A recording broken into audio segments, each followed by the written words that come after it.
Hey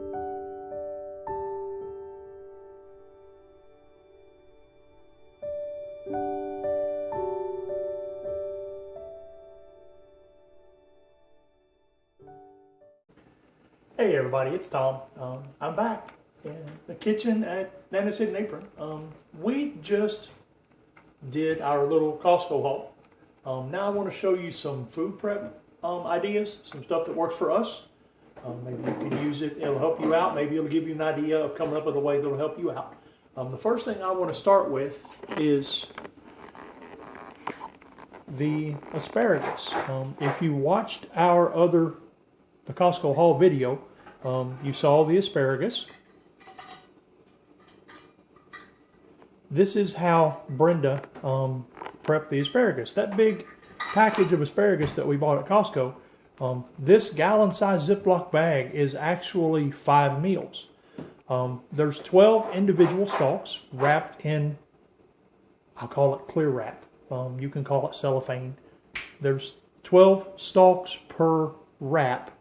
5 wraps per bag. So this is 5 meals. The 6th one is right here. Brenda chopped it up for frying and smaller meals. This is for the asparagus as a side, asparagus as an additive is probably the best way that my mind can wrap around it.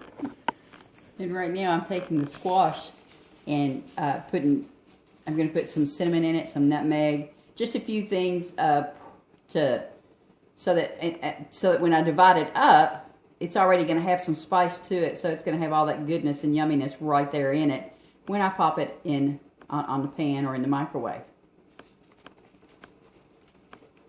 And now, the one thing I really wanted to show you was our vacuum sealer. This is the Rival brand Seal-A-Meal, and I've probably had this thing for, I'll be nice and say 15 years. Don't be intimidated by the vacuum sealers. They're actually pretty easy to use. What I'll do is I will get everything set up. We'll go over it step by step and I'll show you how to use this thing. I'll be back in just a minute. Okay, let's talk about this vacuum sealer. There's a couple things you're going to need to get started. You're going to need the vacuum sealer. You're going to need the bags. There's a couple of ways the bags come. You can get them individually cut in quart size, gallon size, or smaller, depending on where you get them. We get them as a roll. Pretty much you can cut to length what you need. This box has 2 rolls in it. The rolls are 8 inches wide and 20 feet long. You can make a lot of quart and gallon sized bags with 20 feet of bag roll. But if you're going to go with the rolls, you're going to need a scissors to cut them with. And the last thing you're going to need is what goes inside the bag. You're going to need something to seal up. This is the smoked pulled pork that we got at Costco. Brenda's went ahead and cut this into 2 pieces because we're going to make 2 individual serving size bags out of this. Give me just a second to get the camera and everything set up, and I'll walk you through step by step how to use the vacuum sealer. Okay, we're back. Hopefully I've got everything set up so you folks can see what we're doing. The first thing we need to do is figure out what size of a bag we need to make. If you're using the pre-sized bags, like if you buy these in a quart size or a gallon size, you can skip this step. But we need to figure out what size bag we need to make. Before we do that, I want to show you the squash and how we got it packaged up. That big container of squash that we had, broke it down into 2 cup servings. 3 of them. There's 3 of them actually, and what we did was we wrote on the Ziploc bag the date, what it is, and the serving size, just to make it easier when it comes time to make the food. Now, as far as the Seal-A-Meal goes, this is a roll, so when I cut it to length, it's going to be open on both sides, and it won't draw a vacuum if it's open on both sides. So the first thing we need to do is we need to seal the open side. And all you do is, on my machine, you open it up, you place the open end into the black gasket, what I call the vacuum chamber, but it's actually the drainage area. Now just be aware that there is a heated sealing strip on these things. So with these machines, you have to let it be known you have the potential to cut, pinch, or burn yourself. So please be careful. Not something for children. It's definitely not something for children. This is an adult kitchen apparatus. But just place the open end into the vacuum chamber. If you're not sure where it is on your machine, just look at the instructions. It'll show you how to do it.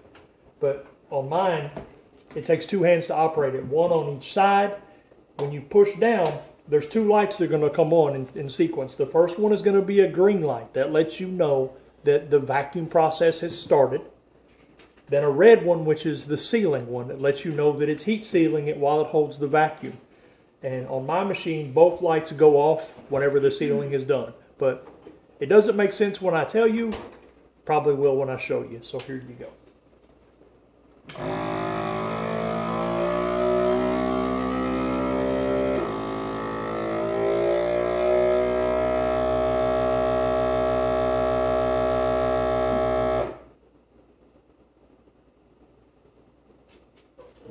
Now you'll notice that after the machine shut off, the lights stayed on. What that's doing is it's making sure that it's getting a good airtight seal. Now all you have to do, my machine has an open button. You just press the button, it unlocks the lid. It is now sealed. So I'm going to take and lay this sealed end out to try to get an idea of how big of a bag that we need, so I know where to cut it. The thing you have to remember when you're cutting these is you need to make room, have a little extra on the end of it for the sealing process. And after you do this a few times, you'll be able to better gauge it for your machine. But as a good rule of thumb, I would start with at least the width of your hand. Like I said, after you do this a few times, you'll be able to better gauge what size bag you'll need. Or you can buy the pre-cut quart size bags and completely eliminate this step. It's up to you. Just load it in there. Sometimes you can get them in there sideways. Sometimes you can't. It just depends on what size bag you're going with. I'm going to try to put this in there sideways. There we go. Then you just take the open end and repeat the same process that you used whenever you made the bag. Put it in there. Now, this pulled pork is frozen. The next thing that I'm going to seal up is going to be some of the steak. It's not frozen. During the vacuum process, the machine draws all the air out of, that's how it works. Along the way, if you're using thawed out raw or fresh meat, you may get a little bit of other stuff. It's blood liquids is what it really is. But that's what, my machine has a removable drainage tray. That's what that thing is for. So I'm going to put the open end in the drainage tray or vacuum chamber, and I'm going to reseal it.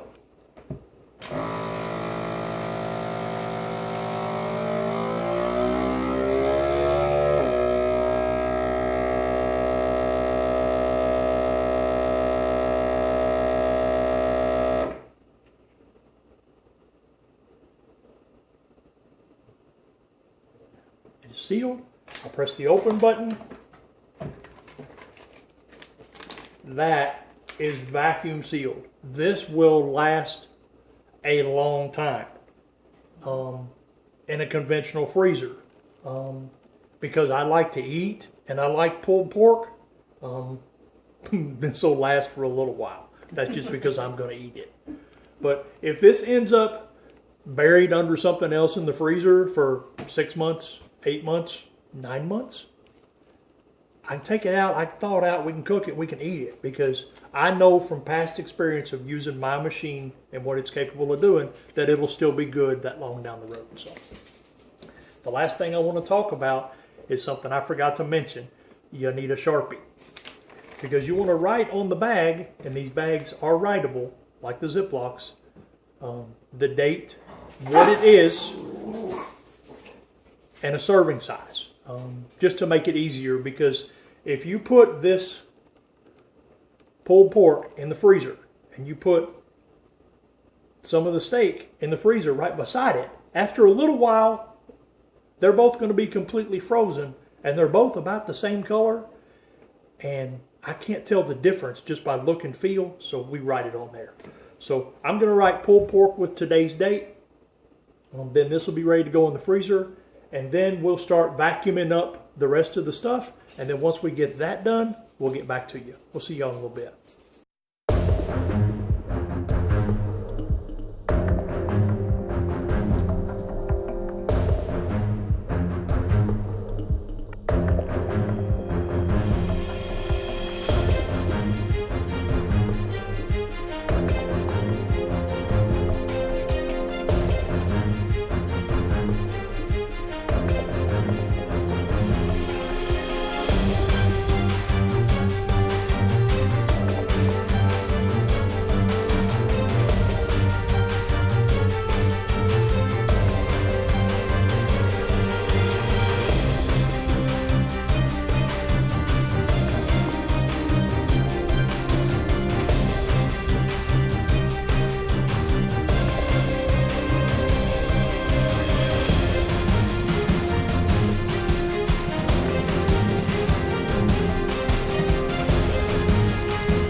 Okay, we've got our cleanup of the vacuum sealer machine done. I just wanted to show you folks what all we got vacuumed up today.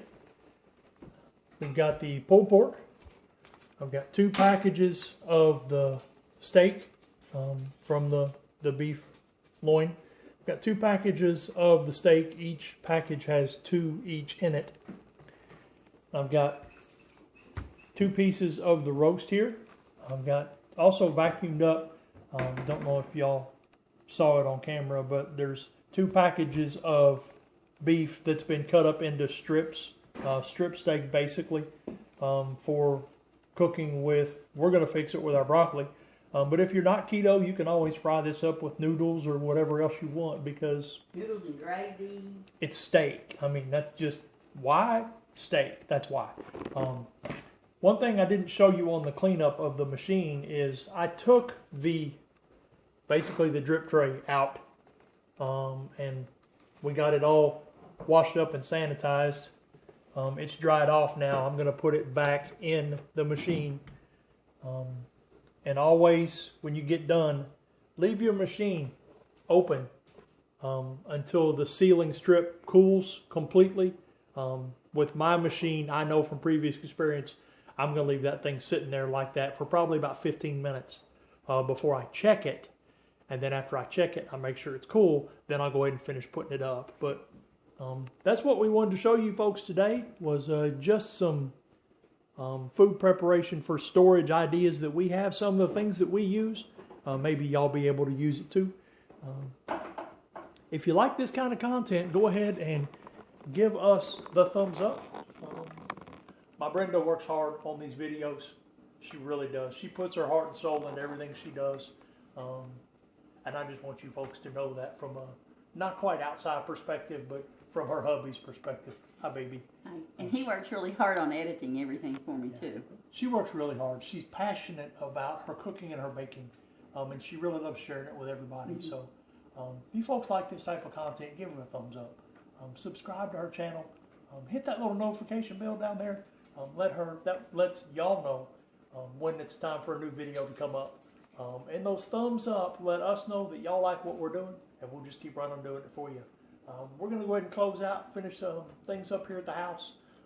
Just remember, whenever you're cooking or baking, whether you're following Brenda's recipes or making something on your own, don't scald your gizzard. We'll see y'all later. Bye.